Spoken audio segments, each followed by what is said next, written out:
शहरात सध्या अवैध मुरुम उपसा जोरात सुरू असून प्रशासनाचे मात्र याकडे दुर्लक्ष दिसून येत आहे। सोलापुरातील प्रसिद्ध डॉक्टर कासेगावकर यांच्या घराचे बांधकाम हेरिटेज गार्डनच्या पाठीमागे सुरू असून सदर कन्स्ट्रक्शनसाठी वापरण्यात येणारा मुरुम हा अवैधरित्या रॉयल्टी न भरता या ठिकाणी 12 जानेवारी रोजी रात्री 1च्या सुमारास अवैधरित्या डोनगाव येथील शेतातून रॉयल्टी न भरता मुरुम उपसा करून हेरिटेज गार्डनच्या पाठीमागे सुरू असलेल्या डॉक्टर कासेगावकर यांच्या बांधकामात मुरुम टाकला जात होता। आमच्या प्रतिनिधींनी सदर ठिकाणी जाऊन चौकशी केली असता सदर मुरुम उपसा कोणत्याही प्रकारची परवानगी न घेता सुरू असल्याचं निदर्शनास आलं।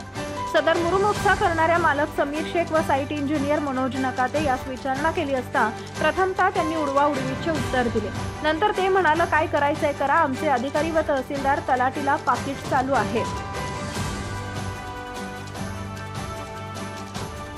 तुम्ही आमचं काही वाकडं करू शकत नाही। सदर बांधकाम ठिकाणी या समीर शेख मुरुम उपसा करणाऱ्याने साधारण 40 डंपर मुरुम या ठिकाणी टाकले। आता या मुरुम उपसा करणाऱ्या समीर शेख या मक्तेदारावर तहसीलदार तलाठी कारवाई करणार का?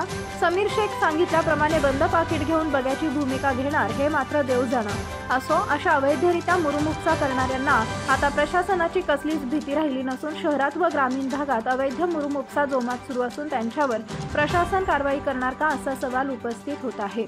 आणखीन खुलासा पुढील भागात पहा। आमच्या नवनवीन व्हिडिओसाठी लाईक, शेअर आणि सबस्क्राइब करा।